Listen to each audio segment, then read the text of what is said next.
thought this was a globe, I gotta check my coordinates. You could blame my disorderly conduct on my subordinates. If it ain't no Coriolis, who's to blame for New Orleans? Why the poorest people always get extorted by corporate giants? We don't boycott, we buy in, and I find it unfortunate. Yeah, me plus you plus her, that's four. Hello, everyone, and welcome back to the Flat Earth Podcast. I'm Curious Jay, alongside me, Dave, from deep inside the rabbit hole, here with you for approximately an hour to give you your weekly dose of Flat Earth audio. Dave, what's happening, man? Hey, man, great to be back for our second episode. Our first was getting good reviews and lots to talk about this week. Yes, definitely. Everyone out there who's left a review on Facebook or send us an email, we definitely appreciate the comments. So yeah, the big topic this week, I guess, is still sort of the eclipse, right? Yeah, we covered that in episode 1 where we were talking about the Potter's Clay video and some other videos out there just showing how the shadow traveling from west to east does not work. But as it turns out, after further math magic and analysis, Jeranism, who is always out there looking for truth, not invested in flat or round, he believes that it can work on a ball Earth. And looking at it, it with a lot of complication, maybe it does work. What do you think, Jay? Well, mathematically, yes. I'm just not so sure. I guess what Jaren's video did for me was originally on this solar eclipse working or not working on the globe, I thought, ooh, cool. If they can't make a model to show how it would go west to east, the shadow, that is, if they can't make a model, then yeah, we may have a good one here, right? But I was kind of leaving it open because we got to give them time to make that model. I wasn't working on it. I tried it, thought about it in my head and couldn't do it. So with Jaren's video, I think what happened was, in my head anyway, was I started realizing that there may be more to it than we all originally thought. And that is, I'm researching some physics right now, trying to figure out the exact rules and laws of physics. But I think that actual mainstream science will refute the math behind it. Does that make sense? Yeah, it does. But the other thing is science, in quotation marks, has put out several videos and they're all wrong. They got the Earth spinning in the wrong direction. They have a giant shadow of the moon. When you look at, all of the stuff involving the eclipse, there's so much of it that doesn't make sense. Nobody has ever demonstrated a shadow getting smaller as it moves away from the location where the shadow is. And in their model, the shadow is a pinpoint, defined little dot on the Earth. A shadow only gets bigger and fuzzier over distance. Yeah, that's one aspect of the solar eclipse that I think I've said all along, and I'll double down on that any day. I want science to show me demonstrable proof of how a shadow can get smaller and more defined. I've never seen it in real life, and the only example in quote-unquote real life that has ever been given to us is the eclipse itself. Yeah, absolutely. The possibility that it does travel in the right direction is using math magic, and it is complicated, and you really can't prove it 100%. But on the other side, you can model it perfectly on a flat stationary Earth with a close local sun and moon. It actually works perfectly. And if you look at that diagonal path of totality, if you look over all of history and line all of them up and connect them all, they all make a nice, beautiful circle around the center of the flat Earth. Part of the problem with trying to come up with an experiment, let's say, that actually can prove one way or another if the shadow is going the right way, is the ridiculous scale of the heliocentric model.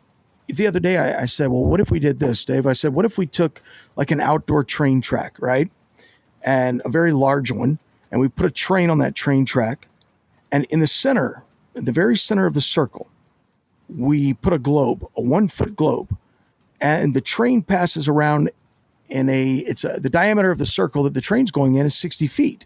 So that basically you've got 30 globes from the globe itself to any part of the track. You with me on there? Yep. Okay, so on that train, we put a laser and we point it towards the globe. And we set our speeds so that the train is moving around that large track, and it's making in one loop, when it goes all the way around, the globe has spun 28 times. So we'd have to get one of those auto spin globes, right? 27.3 to be exact. Okay, so we'll go 27. And then, hit the laser, turn the laser on when it's passing a certain point of the globe. And we have a camera set up to record that, what the laser does on the globe. That wouldn't even work because it's a laser, not a shadow, some would say. Well, the problem with all of this is that if you put a 1 foot globe right there and an object going around in a circle 30 feet away, it's not going to produce the dot shadow. I know. There's so many things wrong with it. It's something that, it is a big event coming up on the 21st? 21st of August, correct. The 21st of August. I think everybody should pay attention to it. As I said in episode 1, I'm going to stare at it until I either go blind or become superpowered. And we'll see what happens. Yeah, I'm definitely going to check it out. I think we all will be. And I'm also working on a video to kind of halfway explain my point from the physics side of why, just because the moon is going 2,000 miles an hour and the earth is rotating at 1,000 miles an hour, why the shadows still wouldn't be moving west to east. I'm working on that right now, so hopefully I can get that up in the next week or so. All right, great. But hats off. I do want to say hats off to Jaron and what's the guy's name? Spark Lane from the Globe side for at least producing real experimental math analyses. All right. So, hey, we've told you about our SpeakPipe app on our website, and we've gotten a couple messages, and let's hear one of them now and address it, and then we'll move on to our special guest. Good job with Jaron with the debates with SpaceX and the NASA tech guys. Just wanted to add something you guys didn't cover. It had to do with the question, why can you see the sun dip down under the horizon, and if you jump up in the air, you can see it again? Or if you're 300 feet in the air, why can you see the sun dip under the horizon a little bit later than the person on the ground? Just atmospheric lensing. The lensing effect causes objects that are lower in your field of view to dip down under that cutoff line sooner than someone who's at 300 feet up in the air looking out at the same object. That sun will be higher up in that lens that we call the atmosphere, and so it won't dip down as far. So the person that's higher up will see the sun a little bit longer simply because the magnification doesn't dip it down as much. Thank you. So that's a great point, and we actually didn't forget to talk about it. It's just if we talked about everything in every show, it would take about a year for a show. There's so much to talk about. He said that very well, where we believe that the sun is being lensed to us, and it is rendering, for lack of a better word, in the atmosphere.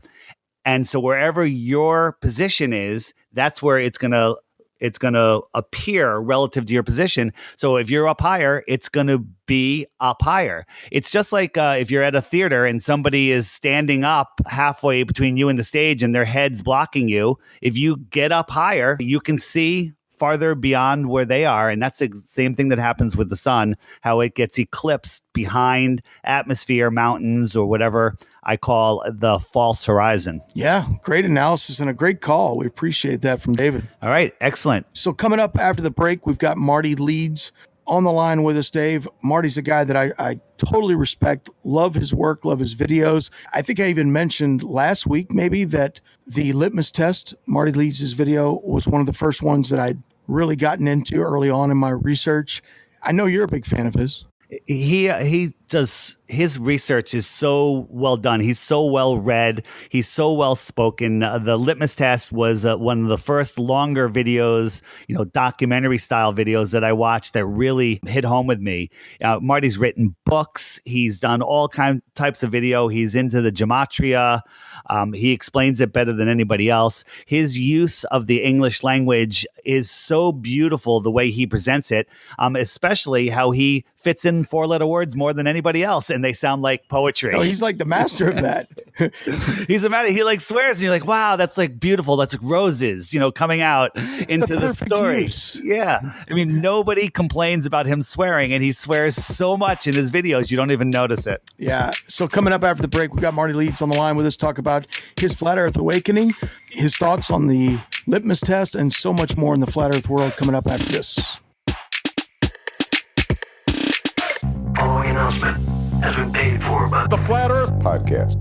The Flat Earth Conference 2017 takes place this November from Raleigh, North Carolina. Tickets are sold out right now, but visit their website and get on the waiting list. Or just head down. There's lots of people heading down to an adjacent hotel where they'll be live streaming in an auditorium and lots of outside stuff happening. A big Flat Earth hangout. And if you want to contribute to the massive Flat Earth billboard that's going up down in Raleigh, North Carolina, head over to the website, flatearthpodcast.com, click on the link that sends you over to the billboard campaign. The billboard is 14 feet tall by 48 feet wide. It'll be the biggest Flat Earth billboard to date. It'll be running for a month before the conference and ending the Sunday after the conference. Head over to fe2017.com now. The Flat Earth Podcast. And if you are coming down to the Flat Earth Conference in November, on Wednesday, the day before, we're going to be kicking off the conference with a gathering at the Flat Earth Billboard, which is just 2.5 miles from the conference center. We're going to have hundreds of people there. We're going to have a drone up filming us. We're going to be live streaming it to all of the different media across the plane, and we'll be interviewing people during it that'll be going out over the live stream. Be part of that. You don't even have to have a ticket to the show. Just join us and listen for more information here on the Flat Earth Podcast. The Flat Earth Podcast. All right, back with us here on the Flat Earth Podcast, and with us now, we have Mr. Marty Leeds, the creator of the Flat Earth Litmus Test. Marty, how are you? Good. How are you guys doing? We're doing great, Marty. Glad to have you on the show. Big fan of your work. Your litmus test was one of the early videos that helped me realize where we do not live. You don't know where we are right now, but you know where we do not live, right? Yeah. That's one thing that all flat earthers probably can agree on, is that we don't live on what we were told. Mm-hmm. So Marty, just jumping in here, you're into so much research with your numerology, gematria stuff, which is amazing. I always refer people to you when they ask me questions about it because I don't know anything about it. But when did you wake up to the reality of we don't live on a spinning ball, and how did that happen? Well, I mean, the waking up process is still going on, I would say. So I'm still in that half slumber, maybe. But yeah, when did that happen? I guess, I don't know when it was, but the first time I heard about was Eric Dubay on the Higher Side Chats. And so I had heard a bit of that interview, and then that basically just started the whole down the rabbit hole, if you will. And it was just one thing after another. To me, if you're a real truth seeker, all somebody really has to do is just kind of point you in that direction, and then you'll kind of do the rest of it, At least that was my experience. If you're a true truth seeker and somebody says that to you, you might disregard it right away, but it's going to pique your curiosity enough to make you say, all right, I need to know more, Well, thanks for clarifying that, because it took me 6 months of banning people from messaging me to look into the flat earth until I finally looked. And then I was like, what? Now I got to deal with this? Oh, my God. Yeah, it wasn't, I didn't have, it's so funny because I had written things about doing the work that I do. I felt, when I had started doing work with the cipher and the language and the symbolism and that sort of thing, I sort of felt obligated to take this knowledge system on a world tour and look at all the different things that it could be applied to, And so one of those places was heliocentricity. And I'd even written about, the solar system and that sort of stuff in volume 2 of my books. And So, but even with all of that, I didn't really have a dog in the fight. Like, I still don't. Like, I don't really care what it ultimately is. All I want to know is what it is. You know, like if it was a ball or if it's flat. If it turns out that there's ample proof that we're back on a ball, well, I guess I'll get back on the ball. I mean, I don't think that there's anything that's going to get me back on that ball. But do you know what I'm saying? Like, I had no dog in that fight, and I still don't. I don't really care. All I want to know is that truth. So lots of people, sorry, Jay. Lots of people, say, what does it matter? That's the first thing they jump at. Why do you care whether it's flat or not? And I'm with you. I don't care either way. Just the fact that we've been lied to and the implications of it are far reaching. Even, every day I realize how important it is more and more. When they ask, why does it matter? I my head wants to explode. It matters. If you don't know where you are, I'm stumbling my words here. If you don't know where you are, how do you know where you're going? Yeah, how can it not matter is my question. that's a much better question. You know what I mean? Like, Yeah. I mean, especially if you're being lied to, then it very much matters. I mean, we all have epistemological questions. Like, we all have limits to the things that we can actually get answers for. Like, people say, oh, the sun is this or whatever. Well, no one is ever going to be able to touch the sun. So no one is ever going to be able to say what the sun truly is. So that's a great philosophical, epistemological wall you're always going to hit. You're always going to get those things. But the fact that we have those things and those grand curiosities and mysteries that we're sort of given in creation, and then we're lied to about those things, then that's when it really, really matters, because we have to figure out what we've lied to, and we can, we've been lied about, and then figure out what we can know. for me, it's like, when I was like you, Marty, I figured, well, wait a second, there is enough to investigate more. And so as I'm going through it, I'm not convinced yet, but I'm at least analyzing, the information out there. When you finally hit the maybe part, when you finally go, okay, maybe so, you're seeing enough information to convince you that, yeah, maybe this is a lie. Your next thought, well, wait, if it is a lie, why? Why the cover up? And so that just propelled me even further and faster down that hole. And pretty much the conclusion that I've seen that most people have gotten from this, and what I've gotten from it, is this general idea of essentially hiding a creator or hiding God.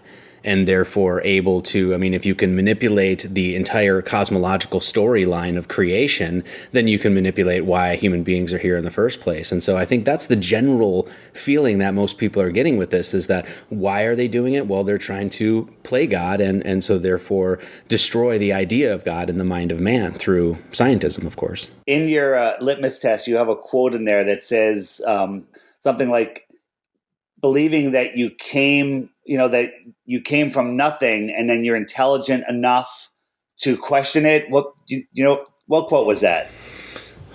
Now you're testing me. I have no idea. It's the ultimate litmus test of my memory, and I failed. Just believing that you came from nothing, and then you became intelligent enough to deny your creation. Something like that. Whatever. Well, I'll put a link. It's in Litmus Test. So you haven't watched it, or if you can't remember what that is, you need to rewatch it, including you, Marty. Right. Exactly. It's been a while. I haven't seen it. Just on our opening episode of the podcast, when Dave and I were sharing our awakening stories, the Litmus Test was actually one of my earliest Flat Earth videos. Is that a repost, or was it March of 2016 that you put it up? No, I don't know if it was. I don't know when it was. I guess I can look it up right now. Unless you... No, I never had to re-upload it. Let me see. I have no idea. You can edit this out, right? Yeah. Oh, no. No editing. Right. No editing. Screwed. I honestly have no idea. Time flies when you're having fun, right? Definitely. Tell me this. How long did it take you to put that together? Well, March 15th. Yeah. Yeah, okay. 2016. So I guess that's when it was, yeah. It's got about 600,000 views right now. It's huge. Yeah. Oh, wow. And it's mirrored on a few channels, I believe. Yeah, so it's probably has maybe, I don't know, 750,000 or something, or I don't know. But yeah, that's cool. That's great that people like it. How long did it take to put together? Well, that's the thing is I've had people sort of follow what I do for a long time before that as a heliocentrist. So in that process of going through learning the new model, I also had to go back and look at all the things that I had presented and found out where I got things wrong, that sort of stuff, which is just a good scientific process, of course. So that I don't know how long it actually took me to put it together, but I knew that when I wanted to present something about flat Earth, I wanted it to be sort of epic in a way, and because it was such a pronouncement, you're saying that, hey, you actually are a flat earther or no longer believe in the heliocentric model, and you're also going to say it to 20, 30,000 people or whatever. So I really wanted to make an impact, and I also knew that in the middle of making that film, all there was online with people contesting it and commenting and the back and forth on both camps, globe heads and flat tards, as they say, that both camps were, there was a lot of vitriol, there was a lot of hatred, there was a lot of nasty comments and things like that.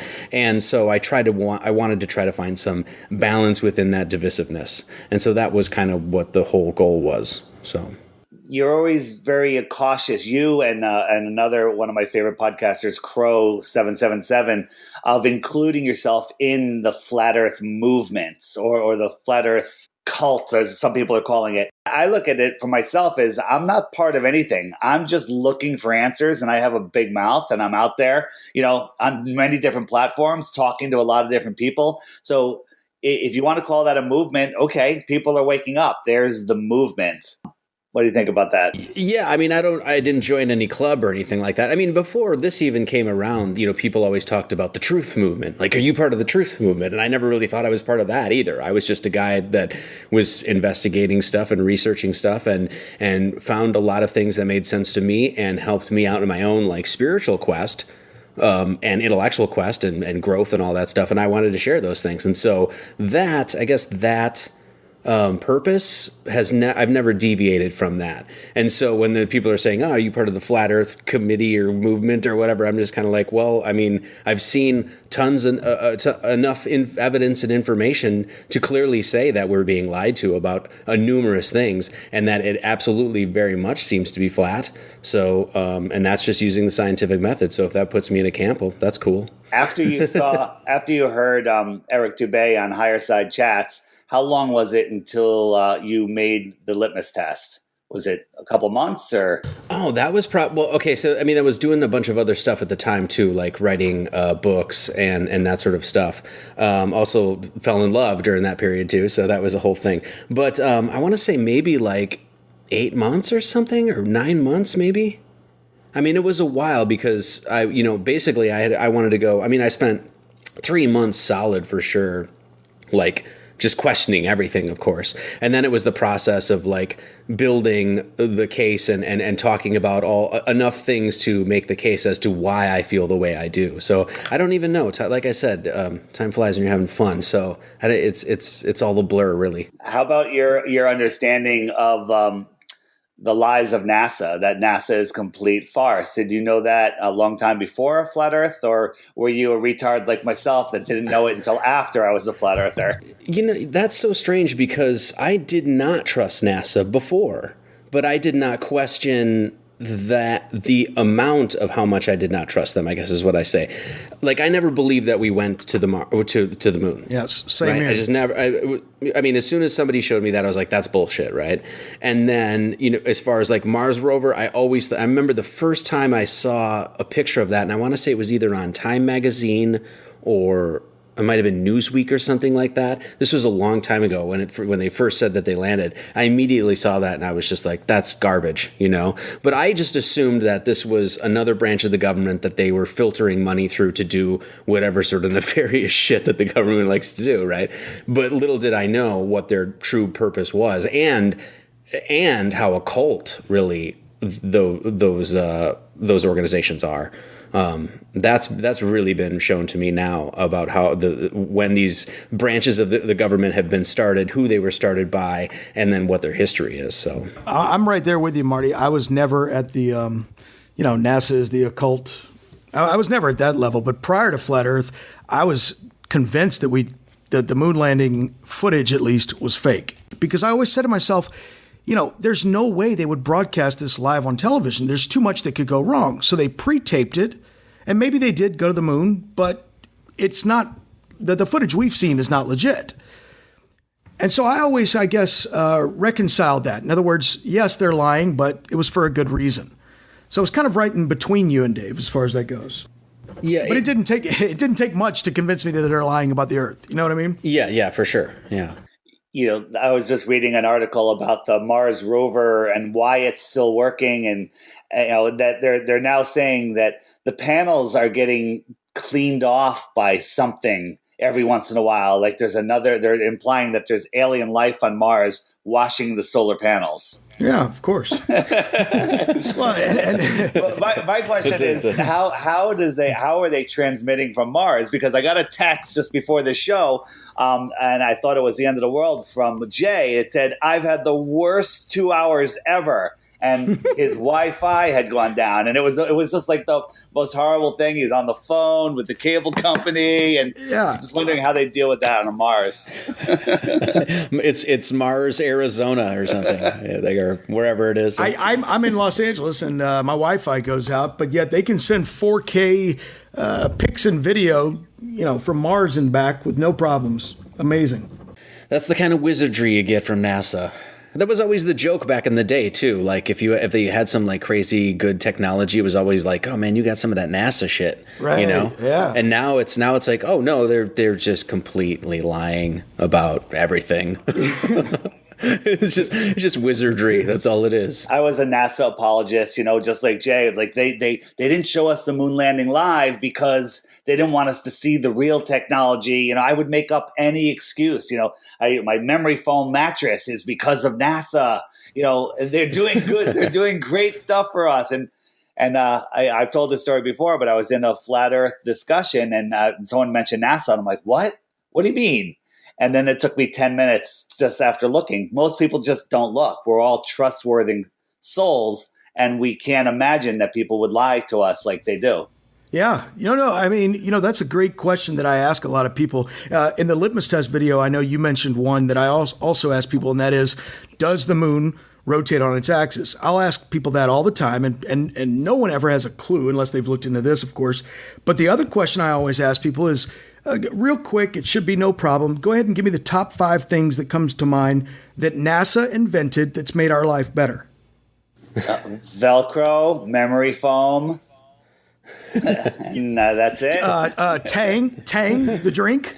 Yeah. But seriously, it's like NASA hasn't given us anything that I can come up with that justifies their existence. And you would think if they're creating things that can travel back, hell, like we said, if they can get images and videos back and forth to Mars and control that little buggy like a remote control, then certainly they'd give us something that would make our lives better here. We got a lot of pictures. There's a lot of living rooms that are decorated with like Hubble telescope pictures now. So that's, Somebody pointed out in a video that NASA never uses the term photo or picture anymore. They only say images. Yeah, that was or illustration, right? Yeah.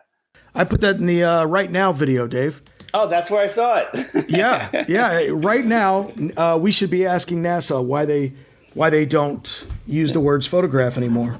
So the question that keeps coming up that I hear from a lot of people is like, where's the thing going?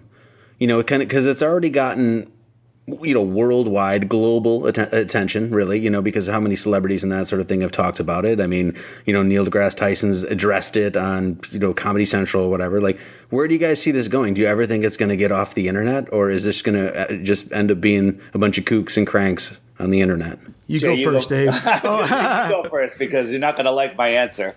Okay, I was about to say, I don't know. That is one of the things that I'm most curious about with all of this is where's this going to go? Because my thoughts on this is it's kind of like the old saying, it's the irresistible force meets the immovable object. Because I can't see this thing not growing. Therefore, it's the irresistible force. It's just going to get bigger. However, I can't see an organization or a group of people or a government, whatever you want to call this group that has perpetrated this lie, if they have spent this much money and this much effort and time in lying to us, in the deception, I can't see them ever giving an inch on this.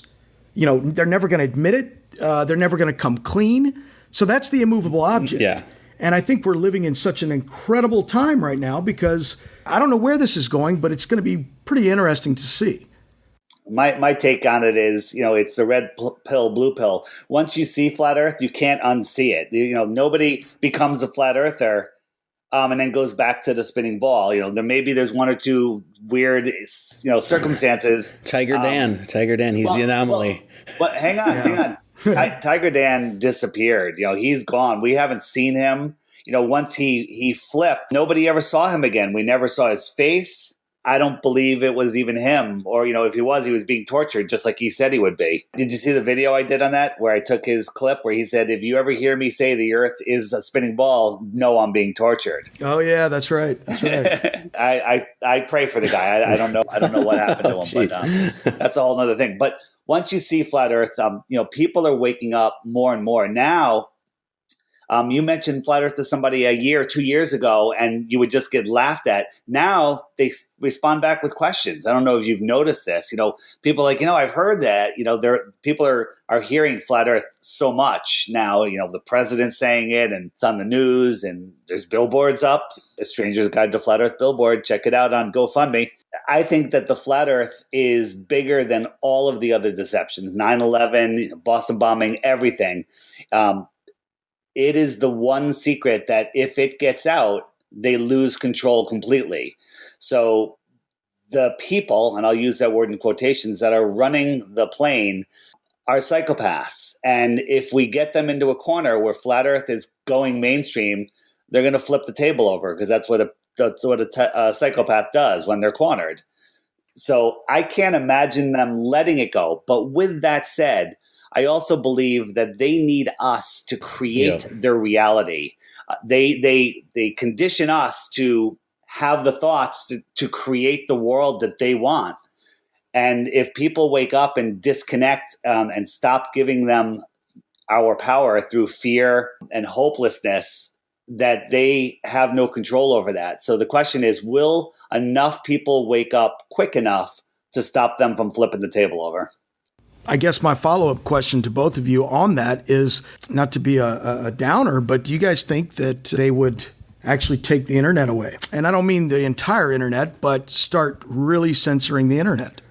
Well, I think we're there, right? It's already happening, right? Didn't you just have your channel taken down? I know SGT report, they got a strike. I've heard a bunch of people. Lauren Southern, I know her. She just got her Patreon taken away. It's already happening, and it's been happening for a while. What the CISPA and all those other ones that were in the works. So they're going to do it. I think in order to stop the momentum, this is where it gets kind of dark. So I apologize, and this is complete speculation, but just knowing the cyclical nature of how some of these things work. Like when momentum like that builds so much, you kind of have to like trigger the masses or the herd or whatever psychologically, which means you have to have another 9/11 event kind of thing to trigger everybody and get them off course from thinking that they're going to get out of the pen, if you will. Because, that's obviously what the people at the very, very top, the elite that should not be, they obviously have the sacred profane kind of sacred, chosen goyim kind of thing going on. You're the cattle, they're the sacred ones. So if the herd starts getting a little restless, they're going to have to do something to get them back in the pen. So, and that's really twisted to think about, but we've seen it enough. We've seen it enough, the tactics that they'll go to and the tactics that they, that they use all the time. So I expect that something like that is going to come because of how much activity we see right now. Yeah, I for one, am not going to be surprised if in the next year or two, there's one of these mass shootings or whatever, and when they identify the guy who did it, of course he's going to be a flat earth, just to start associating that with the crazy guy who shot up the mall. Yeah.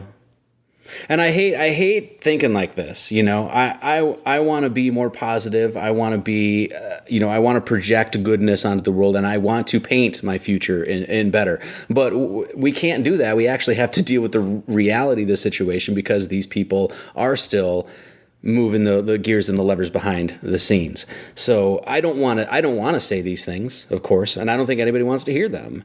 But we've seen how it works. Marty, you're a believer, or you understand that our thoughts create our reality, correct? Mm-hmm. Yeah. And I really believe that they need us to create these things that they're doing. Like 9/11, they stuck it in our faces for years. They told us what was going on. They kept us, afraid. And then they they had their their dog and pony show on the morning of 9/11, and we all bought into it, and we all started pounding the war drums, and therefore we gave them permission to go to war. All of these things, they can't do it without our permission. We've woken up to the reality of where we don't live. At least that's true. And so us three, and not just us, but the three in this room here, we're not giving them our energy anymore. So when they put their nonsense on the news, we laugh at it, and they don't get our energy. And if enough people wake up, and I don't think it's a lot, it's a small percentage to hit that tipping point, they lose power completely. I think that we do have a great fighting chance, but waking people up, getting them unfluoridated so they can actually think, that's the trick. But I believe we can do it.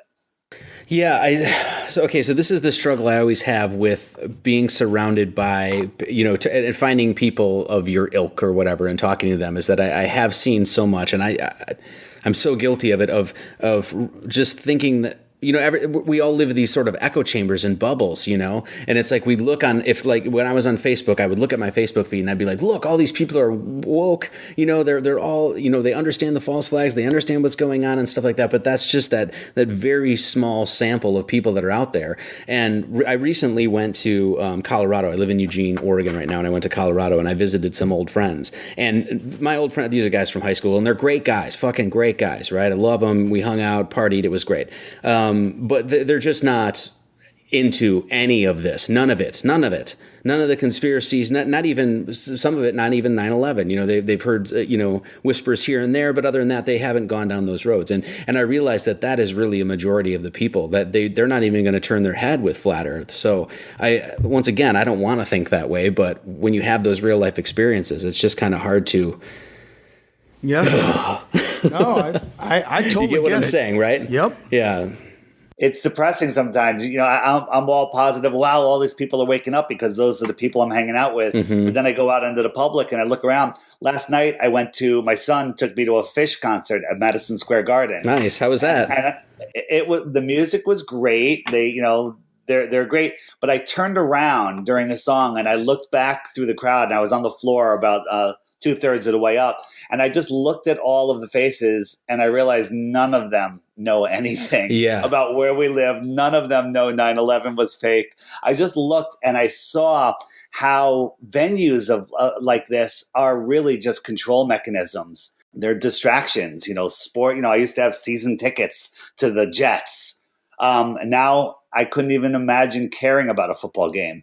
Those things are used to just distract people and keep them lost. It's true. My lady and I, every time we sit down, we're like, hey, let's just watch a movie tonight. And then we'll go on like Amazon or iTunes or whatever it is and try to look for a movie. And it's just like, it's just propaganda.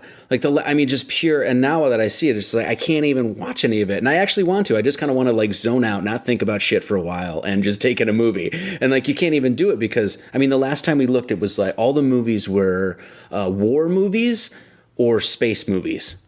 That was it. It was like The Martian and then whatever, World War Z or whatever the hell it was, You mentioned your wife. I'm assuming she's a flat earther?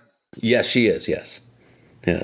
Do you think a relationship can work out where one person is a flat earther and the other is not?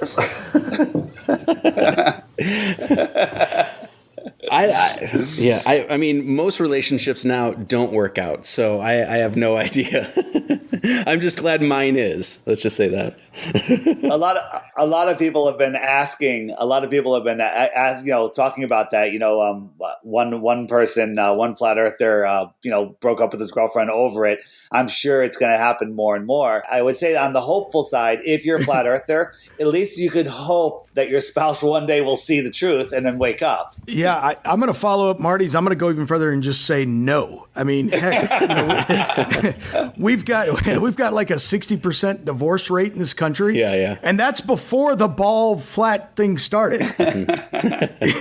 If you can't agree on the shape of the earth, man, I don't like your chances. Well, it says something in general about the compatibility of two people when this sort of awakening process starts happening. I would say that's exactly what happened in my last relationship that was like 11, well, not the last one, but the longest relationship I had was about 11 years. And that basically ended because I was on the path I was on and she was not on that path. And that was a path of course, awakening and learning and growing and coming to know these truths and lies and that sort of stuff. So, and I know a friend of mine who's not really into flat earth, not into a lot of the false flags and stuff, but did get hip to some of the stuff with the pedogate stuff and some of the corruption within the government and stuff like that. And he recently got divorced because of it, because she just had no head in that game whatsoever.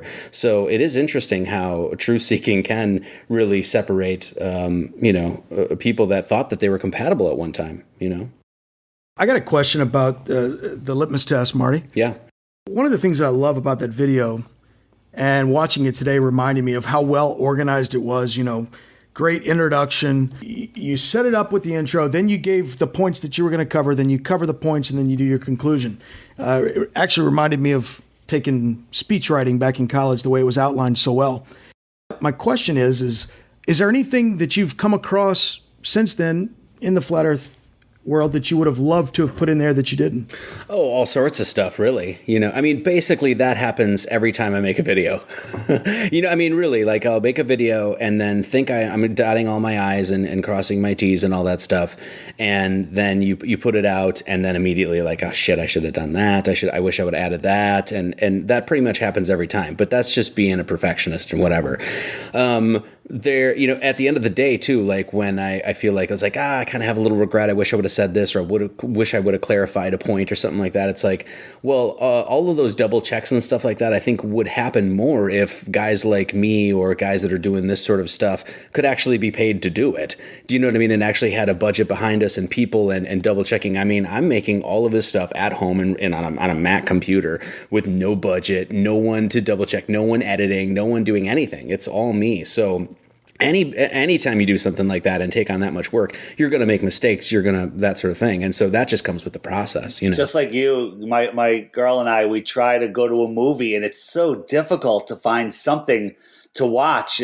To be honest, a video like yours or ODD's trilogy, I would pay the $18 to go see that. I wish those were in theaters. It'd be amazing. Well, somebody was just saying that to me about like, hey man, they just sent me a message saying, hey man, I just sat down and just like binged on your videos like Netflix, and I was like, yeah, I wish my shit was on Netflix, because I mean, it would be amazing to be able to like, what I feel like is methodically sort of put these pieces together and present them in a way that's very, educational and stuff like that, but occasionally funny and stuff. I mean, it would be amazing if there were people that we actually had a budget and paid to do this, but that's breaking the mainstream and that's just not going to happen. So we get stuck on YouTube, The one thing the elite don't want is us funding each other, supporting ourselves, getting out of their system. That's very clear too. I mean, yeah. So once you do that, that's why one of the things that shills do, they'll hit you up. Oh, if you monetize your channel or if you ask for money, you're a shill. And they have people petrified to try to monetize the hard work that they do. Your video, it's an hour and 15 minutes, whatever it is. It's rock solid. It's fascinating. It's amazing. And if you watch that, and said, all right, it's going to cost you $1, that's an amazing deal. Yeah. Everyone that watches your video, if they sent you $1, you could hire a staff of people and filmmakers and make even better videos. And that's what I encourage, flat earthers to do. You want the truth to come out. You don't know what to do. Here's what you do. Pledge $1 a month to your favorite flat earther. I cannot echo that sentiment enough. And I'm not saying that as somebody has a Patreon. This isn't like advertisement for me or anything. But I do feel like it's important, if you have a little bit of cash, to put it towards the people that you support, whether that's SGT Report, whether that's True Stream Media, whether that's Richie from Boston, whether that's ODT, whatever. You go support those people, because you're right, man. I mean, if everybody gave $1 a month, if $1 a month, a homeless person could do $1 a month. I know. So I have 35,000 subscribers. I mean, if you all gave me 2 cents a month, right, and I had to pay PayPal half of that or whatever, it's like, I mean, and so it's going to come a point too where these outlets that we have, like YouTube and that sort of stuff, it's going to be harder and harder. They're going to put they're going to tighten the wrenches in, and so the people that really want this content are going to have to go out and actually support these people and be proactive about it. People they'll go out to a bar. Hey, let me buy a round of drinks. I'll buy, they buy 2 drinks. That's $20. What's 1 round of drinks? Yeah. And I'm just like, everyone, just pick your 10 channels, and give them $1 a month. If everyone did that, or if half the people did that, we would break out of this paradigm so fast. If all of Jaren's supporters, he's got like 70,000 supporters, gave him $1 a month, he'd be in Antarctica. He'd have people in Johannesburg and Chile at the same time, FaceTiming, doing experiments. We would be done. This would be mainstream, but they're guarding that possibility heavily, keeping people afraid to do that. Guys, the fact that you said, I wish it was on Netflix and we could binge out. The fact that it's not on Netflix, the fact that it's not on regular channels is very telling to me. In fact, I remember about 10 months ago talking to my dad about this topic. And my dad is super, he's a very smart guy. He's an engineer. But one of the things I told him was, I said, Dad, 2 years ago or a year and a half ago, the results when you would search for Flat Earth on YouTube, it was like 40, 50,000. And at the time we were driving in the car, I remember when I said this, I said, look it up now. It's like 8 million. I said, the fact that something can grow that fast and it's not on a network or being made into a movie should tell us something, because gosh, we know, we're living in the 500 channel universe now where everyone's got satellite TV and internet providers. Yeah. And the biggest thing that Hollywood and the entertainment industry is always looking for is content. We all know that they will reboot, they will remake everything possible, but yet no one will do a show on this. That is so telling to me. Yeah, I mean, you basically have talent just waiting for somebody to come along and give them a bunch of cash. I mean, look, and of course, a bunch of these YouTubers should not get that sort of, attention and stuff. But when you look at guys like ODD TV, you look at Jarenism, they're with no budget, essentially, those guys are putting together, really well done videos in many respects, I mean, if they did have a budget, you can only imagine how much more they could cover, And so, yeah, I don't expect it. I mean, I had ads on my YouTube videos for a little while, and then I took them down, and I never relied on any money from YouTube because I just never really saw it as something that was going to last for steady income. And I know that one guy, God Rules, he basically quit his job, I think, and then relied on all of his Patreon and YouTube, and then YouTube basically cut all the advertising on his channel, and he had basically just quit his job, if that's what I heard anyway. And so I can't rely on that. So if the people, as the internet continues to grow and the censorship comes raining down as it is, the people out there, they have to support these people, Yeah.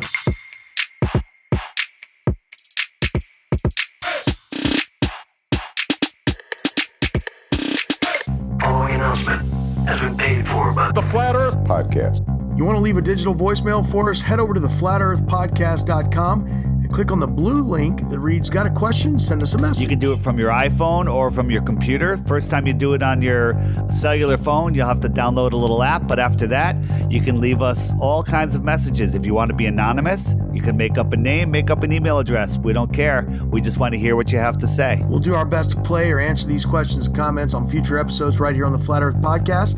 Download the SpeakPipe app and check us out at theflatearthpodcast.com. The Flat Earth Podcast. If you're watching this audio on YouTube right now and you're not familiar with the world of podcasting, there's a far better way to listen to the Flat Earth Podcast each and every week. Think of a podcast player like a TiVo or a DVR as to your television. You subscribe to your favorite shows. Whenever one comes out, the player will automatically download it and notify you that it's available for easy listening anywhere. We're on iTunes, Stitcher, SoundCloud, and so many more. If we're not on your favorite podcast app, send us a message and let us know to make sure we will be. Go to our website, the Flat Earth Podcast, and easy links for Android and Apple iOS are right there on the website to download a great player. The Flat Earth Podcast. Hi guys, this is D Marble with Curious Jay and Dave, and you are listening to the Flat Earth Podcast.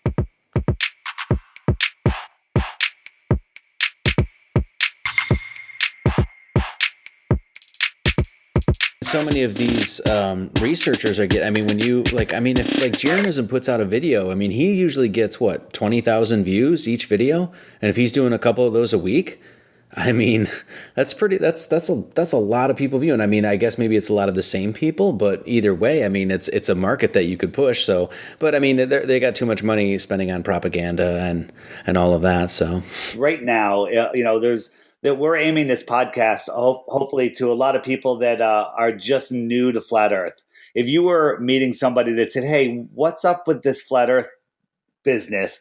what would you lead with? What is your number one thing for a new person to look at? It's hard because I kind of try to deal with the situation individually, because all sorts of people come at you and ask all sorts of different questions all the time. Like I have a friend at work who I've talked about it openly for a while at work, and he's a big Star Trek fan, Star Wars fan, that whole bit, right?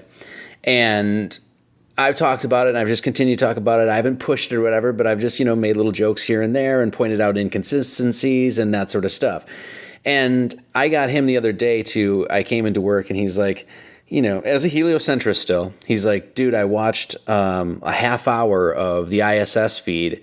And he said there were 7 different cuts in that half hour that he could see. And so this was a guy that isn't into flat Earth at all. And, just those little things can open people's minds. So for me, there isn't an end all be all answer to that really. I tried to make a video that I could say, well, check out my videos basically. And so that I could really ease somebody into it the best way I could. So yeah, the answer is, in short, check out me. It's all about me. No, I'm kidding. I send people to my top video to send people to is ODD's 21 questions. Yeah. And after that, it's your video, the litmus test. If you can get someone to sit through both of those, I don't know how they could become a flat earther. If someone said to me, "Hey, I watched the ISS feed for half an hour," my response is, "Oh, so now you realize it's completely bullshit." Yeah. Marty, do you personal question? Do you have children, Marty? No, I have 2 dogs and a cat. Yeah, very nice. So, I don't know if you. The problem is the cat's a flat earther. I know, the dogs are not. they're idiots. They're idiots. We've already. The cat knew the entire time.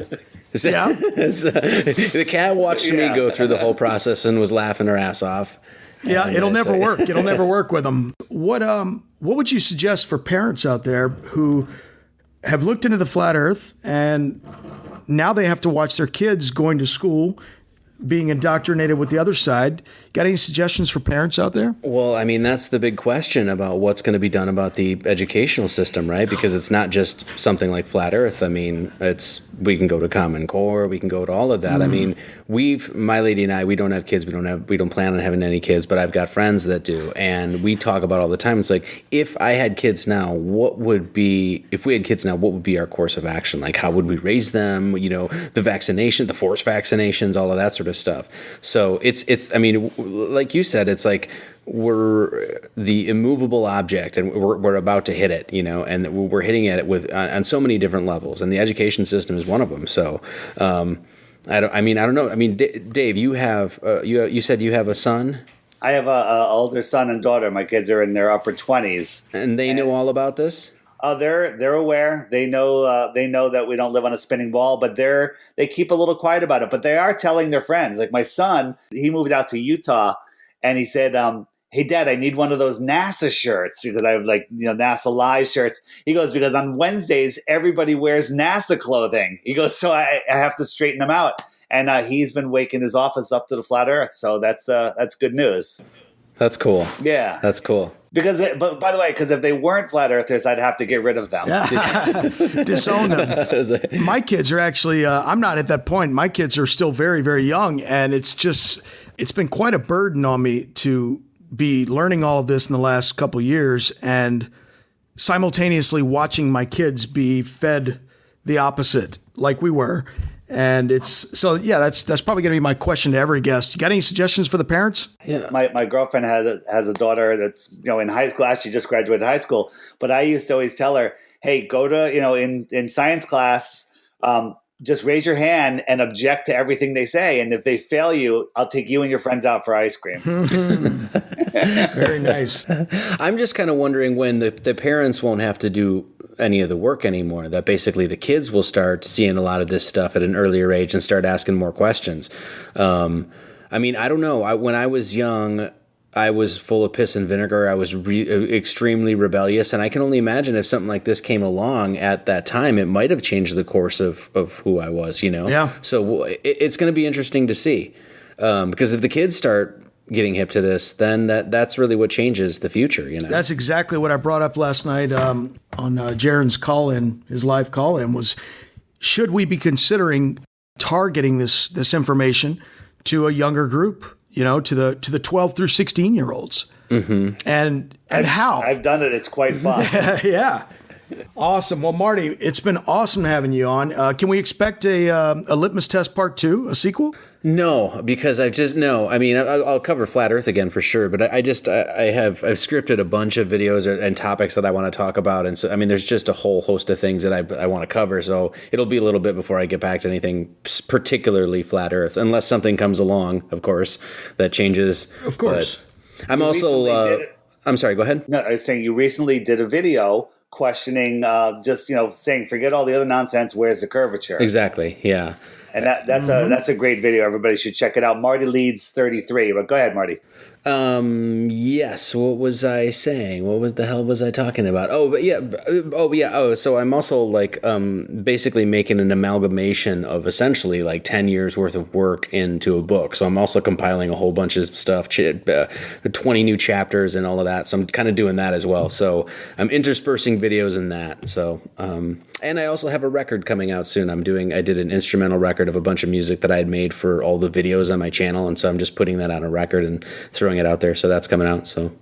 So check it out. Tons of new stuff. I'm trying to focus for once in my life, actually focus on my YouTube channel instead of just kind of throwing up videos. I'm trying to do it more regularly and more professionally. So Marty, where's the best place for people to find you? Your YouTube channel? Yeah, YouTube's best place, or MartyLeeds33.com. Marty Leeds 33. And check out his income tax video too, the IRS one. That's awesome. Yeah, thank you very much. Good stuff. All right. Thanks a lot for joining us, Marty. And we'll catch you guys next week on the Flat Earth Podcast. Hey guys, I appreciate it. Keep on keeping on, okay? Right. Thanks, Marty.